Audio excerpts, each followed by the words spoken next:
मैं हूं आपके साथ अंकिता पाल। बुलेटिन की शुरुआत करते हैं। यूपी में इन दिनों लगातार आईपीएस अधिकारियों का तबादला हो रहा है। गुरुवार की सुबह 7 आईपीएस अधिकारी के तबादले हुए। गुरुवार की सुबह हुए इन तबादलों में उपेंद्र कुमार अग्रवाल को पुलिस महानिरीक्षक सुरक्षा लखनऊ बनाया गया है और पहले वो पुलिस महानिरीक्षक आर्थिक अपराध में थे। और इसी तरह से आईपीएस विनोद कुमार सिंह को अपर पुलिस आयुक्त अपराध कानपुर नगर बनाया है और पहले वो पुलिस महानिरीक्षक सुरक्षा लखनऊ के पद पर आसीन थे। और साथ ही आईपीएस प्रदीप कुमार को पुलिस अधीक्षक आर्थिक अपराध अनुसंधान संगठन वाराणसी बनाया गया है। इसके पहले वो पुलिस अधीक्षक एएनटीएफ मुख्यालय पर तैनात थे। इसी तरह से आईपीएस और साथ ही एसएम कासिम को पुलिस उपायुक्त पुलिस कमिश्नरेट कानपुर बनाया गया है और इसके पहले वो पुलिस अधीक्षक सतर्कता अधिष्ठान उत्तर प्रदेश लखनऊ में कार्यरत थे। साथ ही आईपीएस मनोज कुमार अवस्थी को पुलिस अधीक्षक कानून और व्यवस्था पुलिस महानिर्देशक लखनऊ बनाया गया है। इसके पहले वो पुलिस अधीक्षक अपर पुलिस अधीक्षक ग्रामीण शाहजहांपुर थे।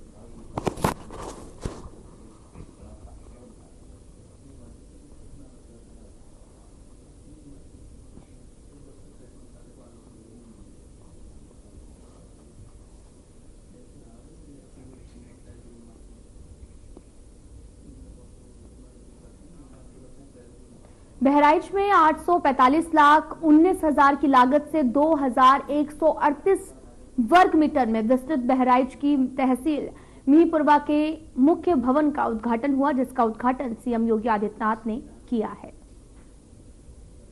बहराइच जनपद भारत की ऋषि परंपरा से जुड़ा हुआ जनपद है। कहते हैं महर्षि बालार्क का एक विश्व प्रसिद्ध आश्रम इसी बहराइच जनपद में था और बहराइच की पहचान और नाम उन्हीं बालार्क ऋषि के नाम पर आगे चला था। और ये बहराइच वही ऐतिहासिक भूमि है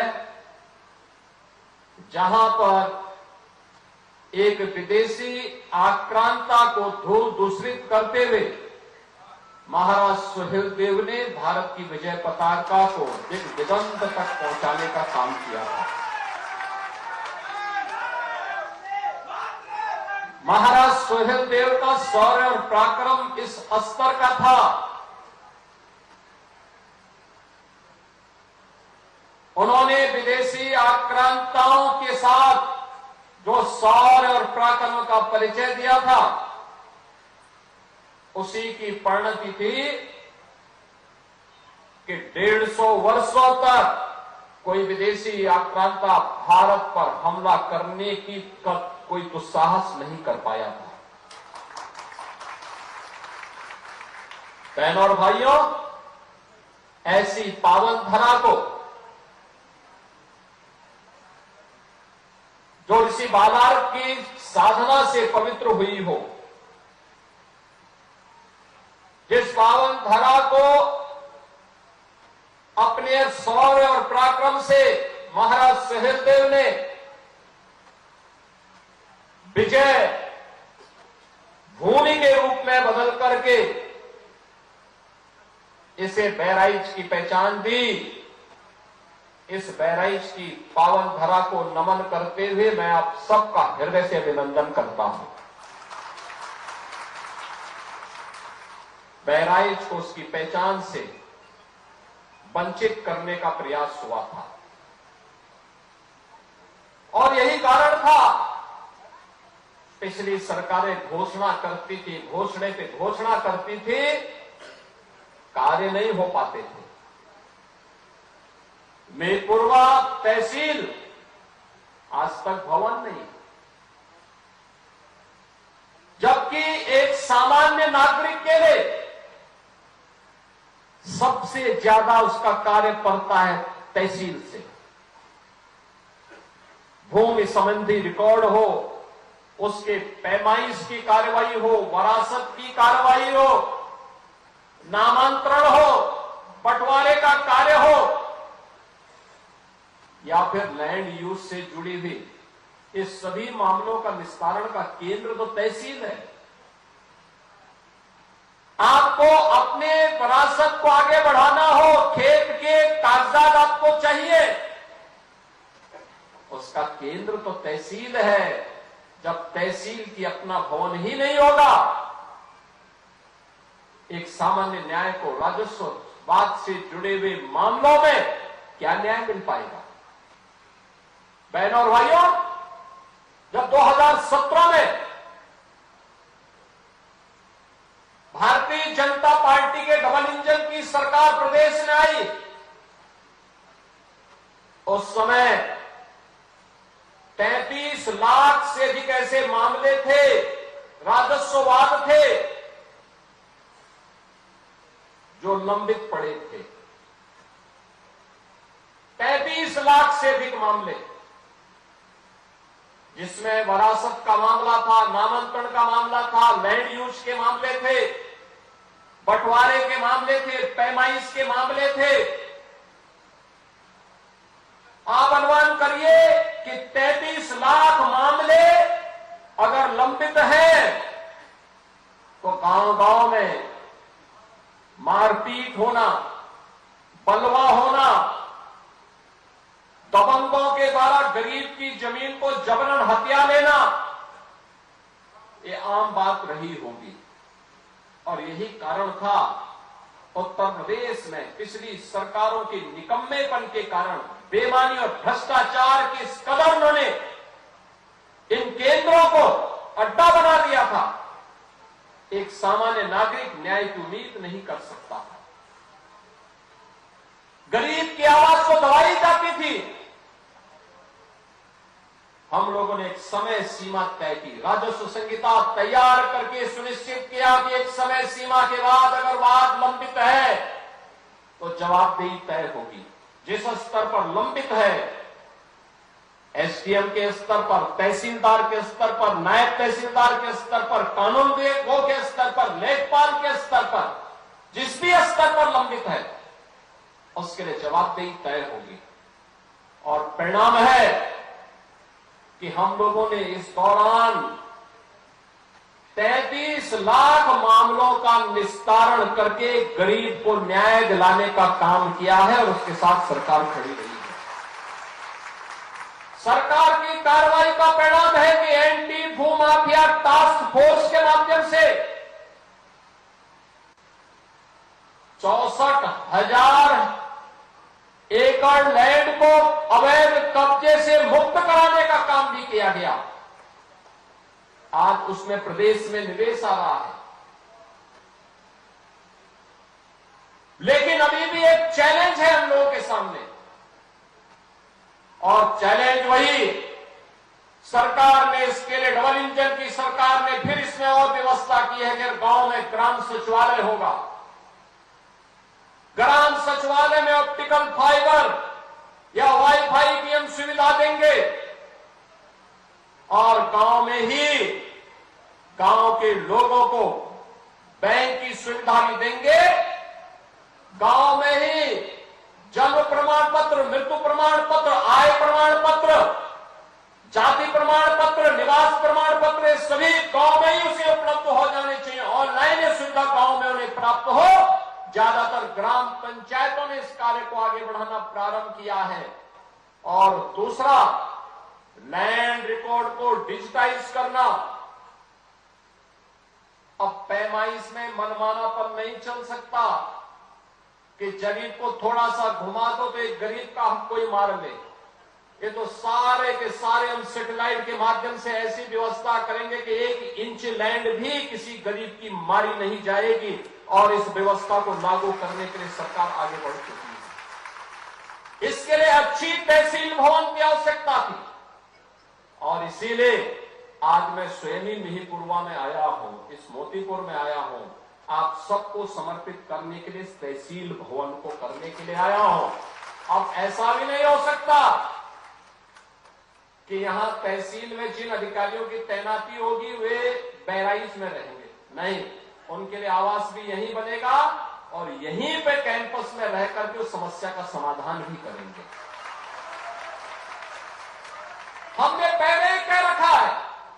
जहां तहसील है, जहां ब्लॉक है, जहां थाना है, जहां सर्किल है, वहां के अधिकारी वहीं पे रहें, रात्रि निवास वहीं पर करें, क्योंकि बहानेबाजी नहीं चल सकती और वहीं पर रहने के लिए उन्हें कहा गया है। बहनों और भाइयों, जब ये आवासीय सुविधा बनेगी और सुविधा यहां पर हो जाएगी, जिससे लोगों को समय से न्याय मिले, लोगों का एहसास हो, किसी गरीब के साथ, किसी किसान के साथ, किसी नौजवान के साथ, किसी महिला के साथ अन्याय न हो। ये डबल इंजन की सरकार प्रधानमंत्री मोदी जी के नेतृत्व में इसको प्रभावी ढंग से लागू करने के लिए पूरी प्रतिबद्धता के साथ लगी हुई है। और इसी दिशा से बहनों भाइयों, आज मुझे यहां पर इस तहसील के लोकार्पण कार्यक्रम है, आवासीय भवनों के शिलान्यास कार्यक्रम के लिए स्वयं यहां पर आना पड़ा है। मैं पिछले दिनों भी बहराइच आया था, बरसात के बाद जब यहां पे भेड़िया के आतंक से लोग परेशान थे और मैं देख करके पहुंचा था। वो भेड़िया जो है यहां पे सामान्य दिनों में तो कोई नुकसान नहीं करता, लेकिन उस समय उसने अचानक यहां पर जनहानि करनी प्रारंभ कर दी थी। काफी बच्चों को उसने अपना शिकार बनाया था और अंततः पकड़ा गया। आखिर ये सब चीजें जो आ रही हैं, हम लोगों ने पहले ही मानव वन्य जीव संघर्ष को आपदा की श्रेणी में रख करके, यद्यपि किसी जनहानि की भरपाई नहीं हो सकती, लेकिन उस परिवार को मुआवजा मिल सके, मुआवजा देने के लिए ऐसे लोगों को हम लोगों ने पहले व्यवस्था कर दी है और वह 5 लाख रुपए का हम तत्काल उन लोगों को आपदा राहत कोष से धनराशि भी उपलब्ध करवाते हैं जो लोग मानव वन्य जीव संघर्ष के शिकार होते हैं। अनंत संभावनाओं को समेटे हुए बहराइच जनपद घाघरा और सरयू नदी के तट पर स्थित है। खेती उपजाऊ है, अत्यंत उर्वरा भूमि है, पर्याप्त वन संपदा है। कतनिया यहां पर एक वन्य जीव का अभयारण्य भी है, पर्यटन की अनंत संभावनाएं हैं और अब तो बहराइच में उनका मेडिकल कॉलेज भी बन गया है और बहराइच में महाराज सुहेलदेव का विजय स्मारक भी बनकर के तैयार हो गया है, जिसको कुछ ही दिनों में लोकार्पण की कार्रवाई संपादित होगी। बहनों और भाइयों, ये वही जनपद है जो पहले अव्यवस्था और अराजकता का शिकार हुआ करता था। आज बहराइच में कोई अव्यवस्था नहीं फैला सकता, कोई नहीं फैला सकता। आज उत्तर प्रदेश में आप देख रहे होंगे, महाकुंभ के इस भव्य आयोजन के बाद पूरी दुनिया उत्तर प्रदेश की तरफ कौतूहल की निगाहों से देख रही है।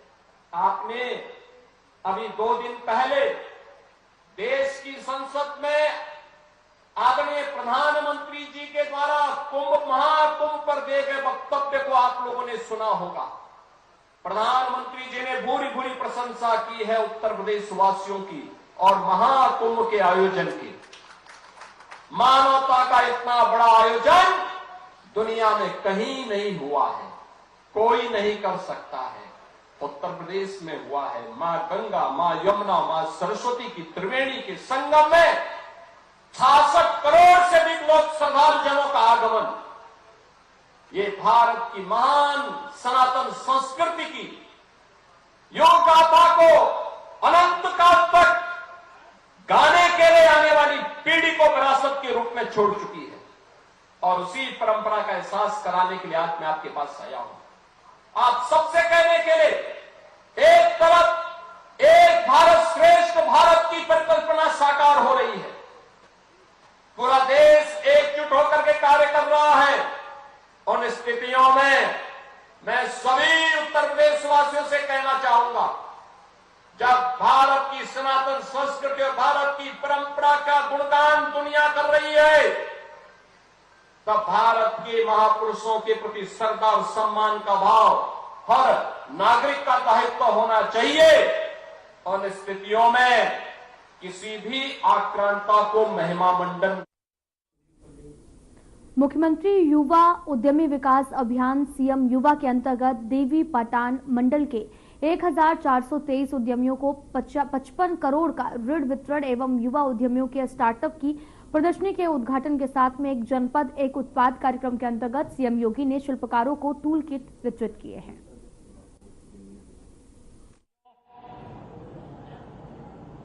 किसी भी राष्ट्र की ताकत को आंकना हो तो उस राष्ट्र के युवाओं की प्रतिभा, उनकी ऊर्जा और उनके अनुशासन से इसको मापा जा सकता है। उस देश का भविष्य क्या है, अगर इसको जानना हो तो युवाओं की प्रतिभा और ऊर्जा से इसको जाना जा सकता है। जहां युवा ऊर्जा के लिए अवसर होंगे, वहां पर कोई ताकत उस राज्य या उस देश का बाल बांका नहीं कर सकती है। सरकार को उसके लिए संबल बनना पड़ेगा। युवा ऊर्जा अपना रास्ता स्वयं तय कर देगी और उसी रास्ता तय करने के अभियान में आपका संबल बनने के लिए डबल इंजन की सरकार आज आपके बीच में आई है। बहनों और भाइयों, अभी हाल ही में आपने इस सदी के सबसे बड़े सांस्कृतिक और आध्यात्मिक आयोजन को उत्तर प्रदेश की धरती में आयोजित करते हुए देखा होगा। 13 जनवरी से 26 फरवरी तक देश और दुनिया टकटकी लगा करके उत्तर प्रदेश के प्रयागराज की ओर देख रही थी। वे आश्चर्यचकित थे, इतनी बड़ी संख्या में मानवता का यह समागम